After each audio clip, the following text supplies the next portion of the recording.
What's up, guys? We're back. Um, Today for the video, we are going to be watching the FNCS that happened yesterday. But again, Sun Gaming 145 is still back. If you guys are worried, but we were playing Arena for 24 hours, but they didn't do like the whole playing thing. But it was like a 5-hour, 4-hour stream live. But it's okay. Anyways, let's get to the video. Anyways, peace out. Enjoy. You know him as well as I do when it comes to a finals lobby. When it comes to a set lobby, it's a whole different beast. We are watching right now, the way they're playing this right now, it's exactly what you can expect to see from a lot of the teams that land towards Mega. All of them looking to sort of just set up bases, just take tags, look for shots, rack up your damage, so that when it's time for Storm Surge to kick in, you are not below the damage threshold. So you see a bunch of different bases up there. Hellfire was there, Synod was there as well towards the left. So all those guys will just sort of take tags at each other, use the spare shields they have to make up for the damage but the main people that I do want to win is the Savage, Bugha, or moving around here in this area, looking for their surge. Mainly Bugha, nothing going wild. A knock on somebody in the feed. Mr. Savage and Via Deal continuing their rotation just like you said. Neku and Dan box to box with Humble and Paula. For Neku and Dan, this might not be a position you want to be in. You already have 3 eliminations. When it comes to Storm Surge, that has already been gathered throughout the course of the game up until this point. So staying as safe as could be, especially since you have the mythic Havoc Pump Shotgun. Hey, honestly, that allows them some flexibility. They can try to disengage or they can play aggressive. The choice is definitely theirs. Well, look, if Neku and Dan are too aggressive towards them, the potential for these guys to hit just a shot that would completely end their game is quite high, I'd say the least. But, of course, they have to be wary of that. They'll know if this is a team in the Shattered Sides area, there is a good chance they have those shotguns. And I understand why they're holding their ground, right? Everybody has to hold on to that cash. I thought you saw it initially, right? I think it's why they want to fight for the cash, they want to get that actually see. I understand you can see some of the stuff that drop there. Weaponry, the shields, the mythical slurp juices as well. All worth fighting for. Yeah, it almost seems like it's more important to Neku and Dan, which is why they're not backing off. But because Paul and Humble have those mythic Havoc pumps already, it's one of those situations you don't want to let free loot go either. It's a win-win scenario, and they're on the edge of zone, so they have so much time in the world to at least hold their possessions here in this fight as Neku takes another huge damage. That's the thing when you're going up against these mythic Havoc pump shotguns, is even body shots do a ton of damage. These are the reasons. Dodge, they're gonna give it up. So move away. But look, there's so much going on around the map here, Jacob, and as good as we are, right? I mean, we can't cover it all, and so thankfully we have one of the best analysts in Fortnite here on the sidelines to help us out. Vivid, what do you got for us? You got that right, 11. A lot going on around the map, but one of the best at making sure he knows about everything around, what's going on around him. It's got to be Queasy, making full effect of his POI. You're going to be using that control point, and there's some extra meds, and then, of course, that guaranteed kinetic blaze spawn, making sure he acquires that, and then using it to instantly get up to the higher ground, scan the surrounding area, make sure no players are around. That allows him to rotate over towards this gas station, make sure he picks up some more loot, and with this southern pooling zone and all this area claimed for himself, should be a good game for this duo. I'm really excited to see what's in store for Queasy and Venom. So far this season, the competitions we've seen, they've easily been the kings of congestion, and so we'll see whether or not that can lead to being the kings of Europe by the end of the season. I certainly think there's a good chance that will happen. Thomas and Malabuka, right, you were very high on this duo, right? You said you're excited to see how they bounce back. Of course, losing FNCS by 1 point can be heartbreaking, but it can also be the motivation needed to move forward in your careers. Yeah, they were one of the teams that got over 60 eliminations in that last round. Knowing how aggressive you can kind of play. Or new additions to some of the weapons here in this lobby. Do like a sky base. They're taking advantage of it. Just do the whole sky base. Shout out to Jalen here on our screen. Big ups to Jalen bad qualifying players. If here we run for on the a map and finals. someone knocks us down, then we'll I'm sure he was very excited. He was streaming that on his kind channel of as down. well. Unless we The get like vibes were the electric. swords or Shout out to Twee as well, his duo partner who was playing something of that sort. fantastically in that last round as well. So hopefully we'll see him be able to show off his top mechanics here in this lobby as well. Raise Maker. So there you can kind of see everybody towards Mega City. You really see the differences from when they were fighting over the vault early on in the game to where they're forced to rotate on out now. For the players that already claimed that loot of the vault, they already made their rotation. They don't want to get caught in the backside of the zone. Everybody else is just fighting for the scraps, whatever's left over.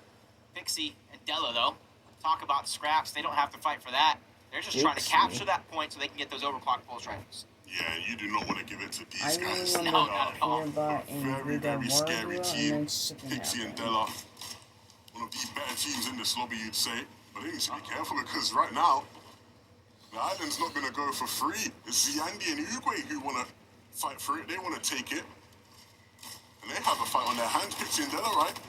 Into the box, and they have to hit the shots. Uguay falls. So that leaves Ziandi. Della's so low on HP, he needs to take a moment to heal. While he does that, Pixie, he's just going to continue on the fight. He doesn't want to allow Ziandi to get the revive off. Dealing with them excellently. Really nicely done here from Pixie and Della. That was a good shot. It looked like he shot through, though. No cap. Vibes were electric. Shout out to Twee as well, his duo partner who was playing fantastically in that last round as well. So hopefully we'll see him be able to show off his top mechanics here in this lobby as well. Yeah, you do not want to give it so low on HP. He needs to take a moment to heal. While he does that, Pixie, he's just going to continue on the... He was behind the wall. Behind the wall. He doesn't want to allow Ziandi to get the revive off. Dealing with them excellently. Really nicely done here from Pixie and Della. In the blink of an eye, they just really take it to him. They kind of drop Uguay down, get him separated. Ziandi's there kind of by himself. He just kind of peeks at the wrong time, takes a huge tag, covers go over. And that's just honestly exactly what you were saying, to where you don't want to give overclocked post rifles to an aggressive team like that. I swear, bro. Those two bit off more than they can shoot. And they were punished for it. They'll have to rejoin us here in game 2. Pixie and Della, though, will be well on their way to having a great game 1. And that could be a problem if you're Queasy and Reno wanting to play hype, because Pixie and Della do that so well. Stash and Tayson in this game, they're still trying to rotate in towards the zone. They're not quite there yet. Close to being in. Be safe to say, like, if anybody had rivals, Merstash and Tayson's rival would be Malabuka and Thomas at this point. Create a little storyline. I think people would say that. I don't think it's a rivalry. Okay. But it is a rivalry. I'm gonna try and write it. I'm gonna try and write it little by little. It's definitely a rivalry in the sense of course, Malabuka and Merstash from the teammates. Merstash beating out Malabuka to get that first title. And then, of course, Tayson and Thomas being as competitive as they are, former teammates. Maybe don't get along too well nowadays. I don't think it's a rivalry because I just think Tayson and Merstash are better. Oh, that's my take. Why did I not see that one coming from a mile away? Merstash and Tayson trying to prove you right yet again. Close by. What is that duo of Thomas and Malabuka? Both of them just trying to rotate inches in front of Merstash and Tayson. They like to play gatekeeper. Some of these teams on the edge of these zones, but with the kinetic blades, with the ODM gear, you're able to kind of close the gap a lot quicker than some of the other seasons. Skydoon, Shakos, just trying to get Storm Surge damage. They don't have mobility when it comes to eat. I like how you can like see the things on the map, like where the people are and stuff in the teams.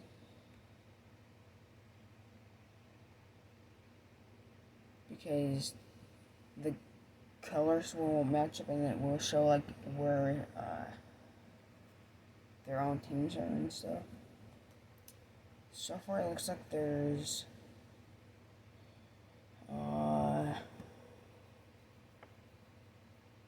looks like there's only one solo. Either one of those items. That's kind of so for them, it's about trying to make that perfect rotation to zone. I don't even know if it can be perfect.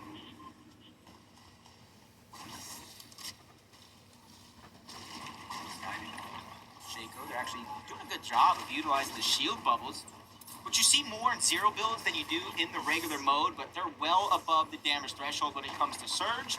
So for them, they just got to rotate to the zone. Everybody else in the lobby has to worry about where they're going to get the damage from. These guys don't full sheet for them, right? They don't have to worry about the damage. Well above as well. 3 eliminations to Howley probably is part of why. But they do have to get into zone, and when they do get into zone, they're going to be here on this side of the zone that is so congested. You see all these different teams around. And sure, we'll leave them opportunities like this where they can pick up some more tags and build that surge up even more. But they have to start thinking about how they can get deeper into the zone, avoid all these teams that could cause issues for them. When it comes time to move, that next zone pool will be very crucial to how the rest of the game plays out for them. Barely, we just need 20 points, but we've been switching off second points, which is that okay. little edge of high ground, trying to be the advantage that they're going to try to utilize. JJ2, Stompy, some a little bit of focus in the lobby. Deoxy, Andalix on the other side, under pressure. Andalix has to do something to try to alleviate it. As Deoxy does go down and out overall. Andalix going to be left by himself as a solo.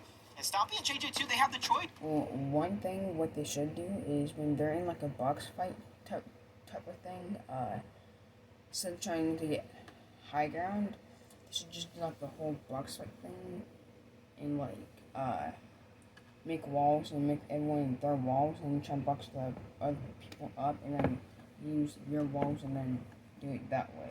Because if you can do it that way, then there's a better way to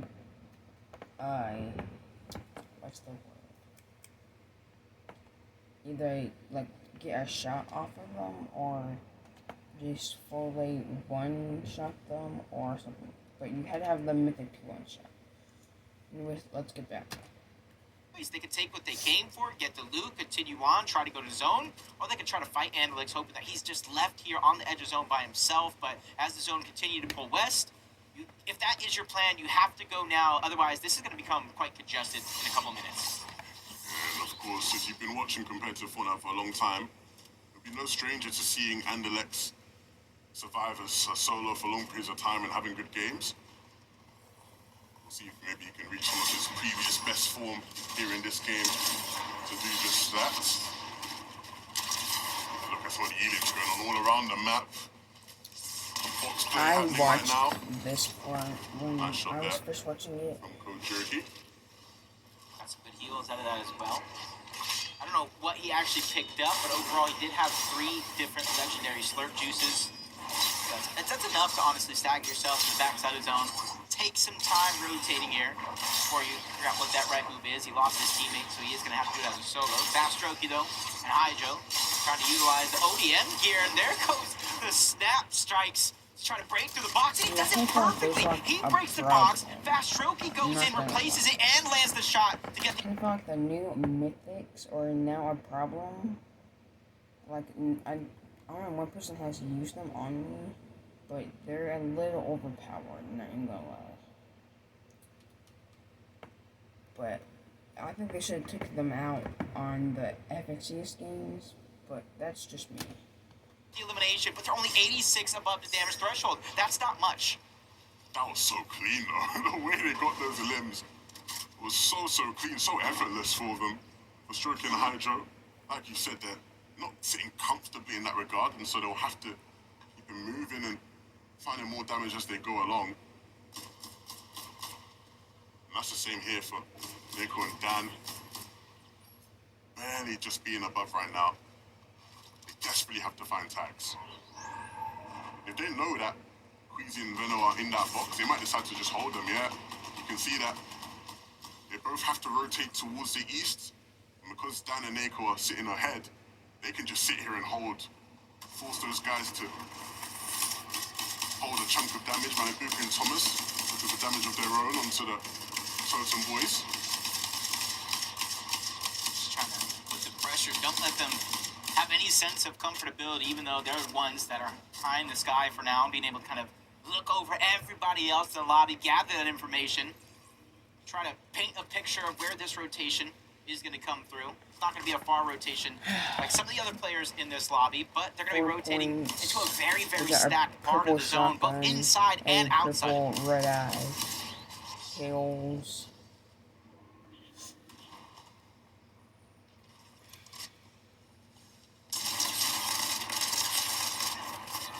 what happened here. So you gotta imagine Angelic's probably down on Surge, forced to try to play aggressive, to try to pick up the damage that he needed. It's like almost a lose-lose situation.